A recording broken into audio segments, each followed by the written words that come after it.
Magbina. Time now for the TV report. Let's take a look at the headlines.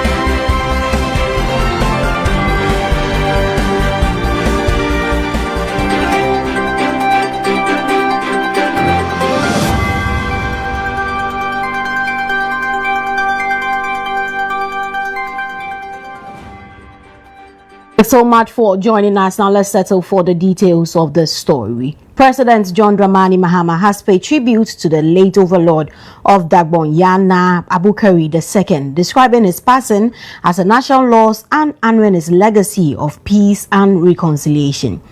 The president made the remarks after a delegation from the Dagbon Traditional Council, led by Naa Mahmud V, officially informed the president of the king's passing. Belinda Nkwanta has more. The Traditional Council on Monday formally announced the passing of His Royal Majesty Naa Oyoe Quartey II to President John Dramani Mahama at the presidency.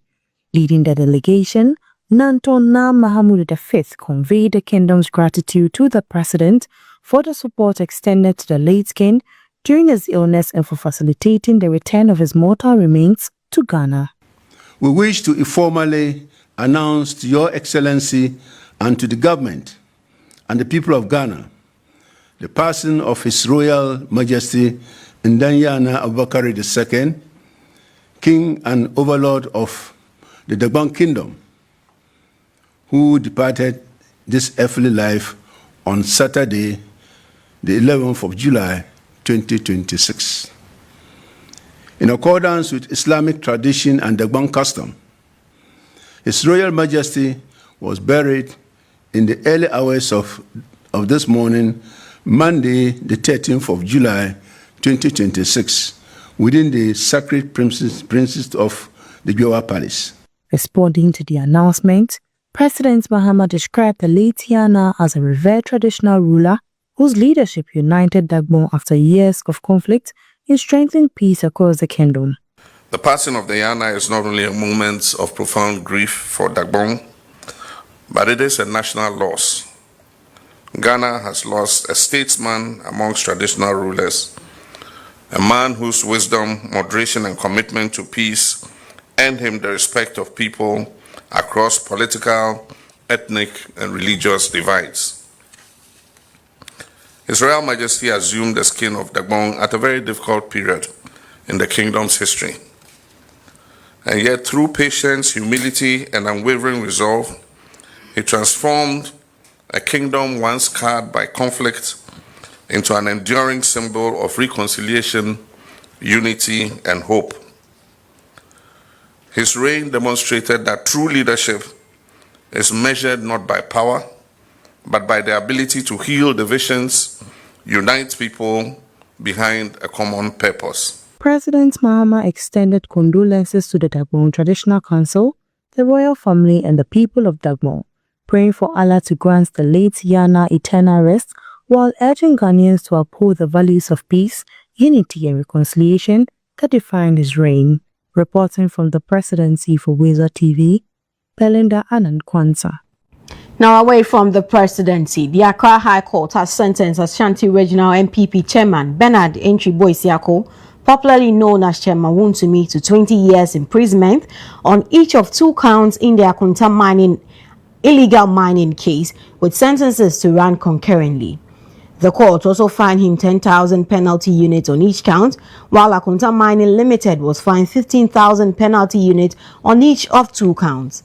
The court held that the prosecution had proved its case beyond reasonable doubt and dismissed a defense application seeking to delay judgment and refer constitutional issues to the Supreme Court.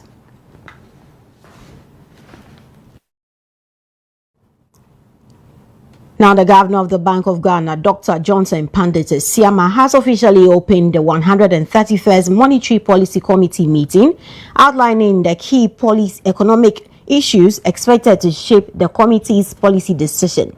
He says whilst Ghana's economy remains resilient, rising inflation, renewed volatility in global energy markets require careful assessment before any policy action is taken. First, more in this report. The committee begins its deliberations this week against the backdrop of growing external uncertainty and changing domestic economic conditions. Opening the 131st Monetary Policy Committee meeting at the Bar Square in Accra, Governor Dr. Johnson Pandit Siama announced that, with effect from July 1, the Bank of Ghana has ceased pre-financing the Ghana Gold Board Gold Purchases Program through its auction arrangement. A related development also falls within this review period, i.e. with effect from July 1st, the Bank of Ghana ceased pre-financing the Ghana Gold Board's Gold Purchases Program through its auction arrangements. This represents an important change in the sources of domestic liquidity and will form part of our assessment this week. Over the course of this meeting, the committee will assess how those measures have affected liquidity conditions, monetary policy transmission, and broader macroeconomic outcomes, and what they imply for the policy stance the committee should adopt this week. The governor also launched a Monetary Policy Committee Educational Observership Program, an initiative aimed at deepening public understanding of monetary policy while strengthening engagement between the bank and academia. As part of the 131st Monetary Policy Committee meetings, we are pleased to host the inaugural cohort of the Monetary Policy Committee Educational Observership Program. We are calling it MPC EOP, with selected students from the University of Ghana who are participating in aspects of this week's proceedings. This is intentional. Monetary policy is most effective when it is understood, when it is trusted, and when it is supported by the public. Through this initiative, we seek to demystify the monetary policy process by providing students with practical exposure to the analytical work, technical discussions, and communication processes that underpin the committee's decisions. We hope that this experience will deepen appreciation of the rigor, the evidence-based analysis that we do here, and of course, accountability that characterize the bank's decision-making framework. The committee is expected to conclude its deliberations later this week with the announcement of its latest monetary policy decision. Reporting for WoezorTV, Belinda Anand-Kwanzaa. Now, away from BOG, government has announced major reforms to improve access, quality, and inclusion in Ghana's educational sector. Speaking at the Government Accountability Series on Monday, July 21, Education Minister Haruna Idrisu highlighted major interventions spanning basic education, free SHS, inclusive education, teacher motivation, TVET, tertiary education, and student financing. The minister reaffirmed that the revised basic education curriculum will make financial literacy, responsible use of state resources, and civic responsibility an integral part of learning at a basic education level. One of the most significant decisions we took as government was to revise our education curriculum, and the agency responsible is NACA, the National Curriculum Review Agency. They were asked to revise our education curriculum from kindergarten to junior high school. I'm happy to note that on Wednesday, a revised curriculum for all people from kindergarten to junior high school will be presented formally to the Ministry of Education for onward submission to the President and for the policy to go to Cabinet and Parliament. The revision of our curriculum is to ensure smart start curriculum for greater integration of technology, science, engineering, and mathematics. We have promised to introduce coding, electronics, artificial intelligence, and TVET into the basic education curriculum. And this will be the new addition. And more importantly, ethics, ethical values. How the child grows up, knowing what is state resources, knowing how to be patriotic and responsible, and knowing how to be civic responsible will be an integral part of our revised curriculum. He also outlined measures to improve teacher welfare, including 20% allowance for teachers in deprived areas. To note that the teacher remains pivotal to the school environment and even to the organization of the school management. Therefore, our government places priority on the motivation and well-being of teachers. Apart from the 20% allowance for persons who accept posting into rural areas, we are almost through, led by the District Assembly Common Fund, with our Teacher Dabre initiative, which is a bold government program of President John Dramani Mahama to provide accommodation facilities for teachers across the country. We intend to construct 50,000 housing units for teachers all across the country. It's led by the District Assembly Common Fund in order that we want to decentralize it at the regional and district level. The Ministry of Education will provide collateral support using our pension fund of GSOP to make sure that this also becomes a reality.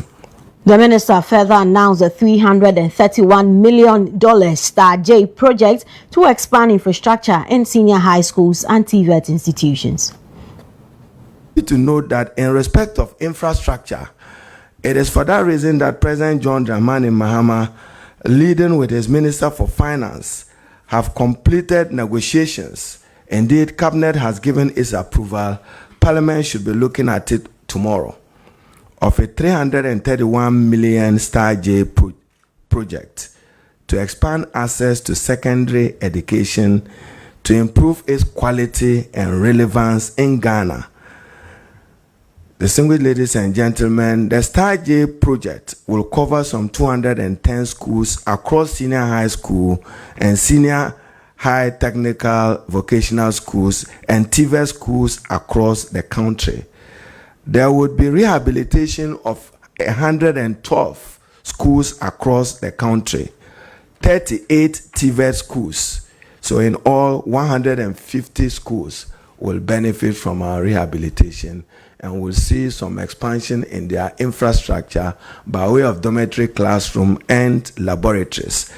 We also intend to convert a number of Category C schools to B schools, 30 of it, under the Star J program. Then we will upgrade and convert 20 Category B schools to A schools. And then into 2027, we'll have dedicated allocation from GET Fund to expand the infrastructure in the Category A schools themselves, because every parent wants a child to be in a Category A school.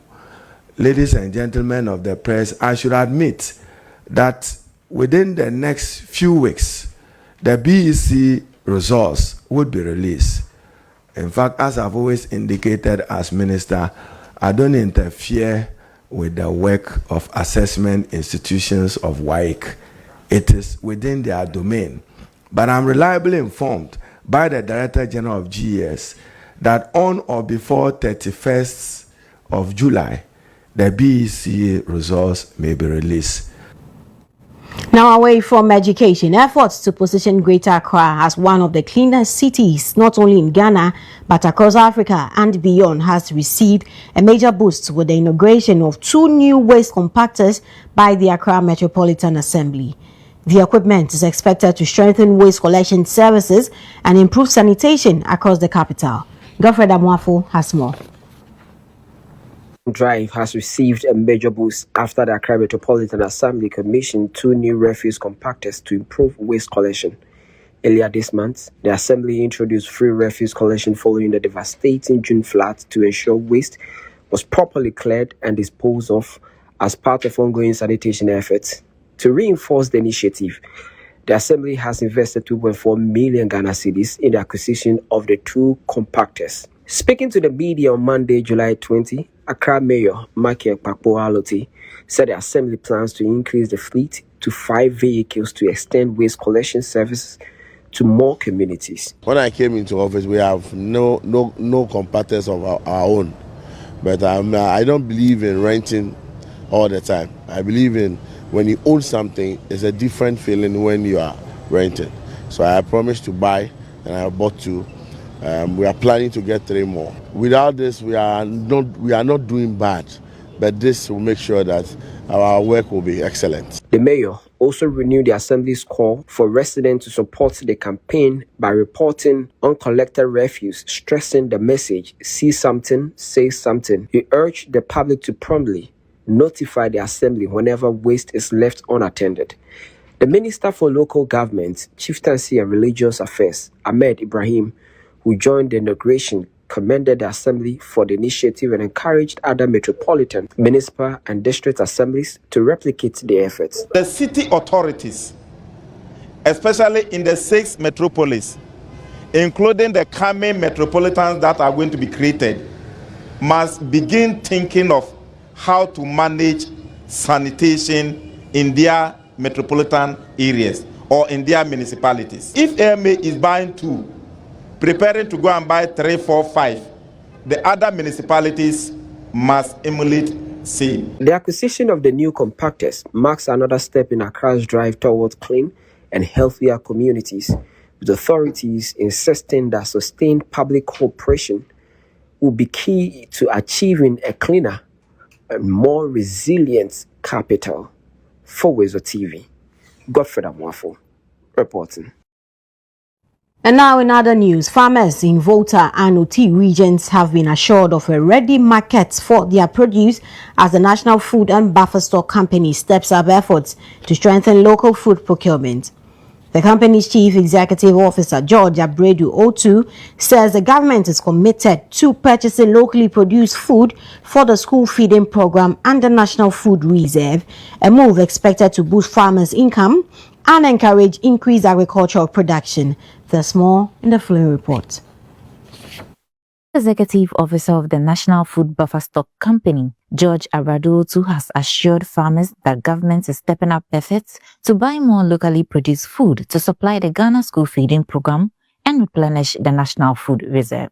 Speaking after a 2-day working visit to the Volta and Oti regions, he said the company is identifying warehouses across the country to safely store produce and ensure farmers have a reliable market. We're going to depend very much on local supplies for school feeding and to some extent the National Food Reserve Program. To my farmers, I care for them very much. I've heard they are crying, but the main problem that buffer stock as a company has is the lack of storage space, and we are working assiduously to ensure that we get enough space for our farming. So they should rest assured that that's part of the program that we are doing, identifying warehouses where we can procure their excess produce and store for National Reserve Program and for school supplies. The OT Regional Minister, John Kwejo Japon, urged the Buffer Stock Company to increase food purchases in the region to reduce post-harvest losses. Everybody will tell you, you talk about fish, you talk about rice, you talk about maize, you talk about soya beans, you talk about beans. I mean, people come and buy it from the OT region. So let's have some agents who buy for buffer stock in the region so that we can also buy from our farmers at good prices. The Volta regional manager also announced that rice aggregation from farmers will begin shortly to strengthen Ghana's food security and provide a dependable market for thousands of farmers. Our rice farmers can be assured that soon we will start aggregating the rice and or mopping up the rice and the gari maize. I keep saying the Volta region can feed the whole of Ghana with rice and good quality rice. Our farmers especially should be expecting that within 2 weeks' time, we will start aggregating their rice. For WoezorTV, Ellen from Pong. Now for some international news.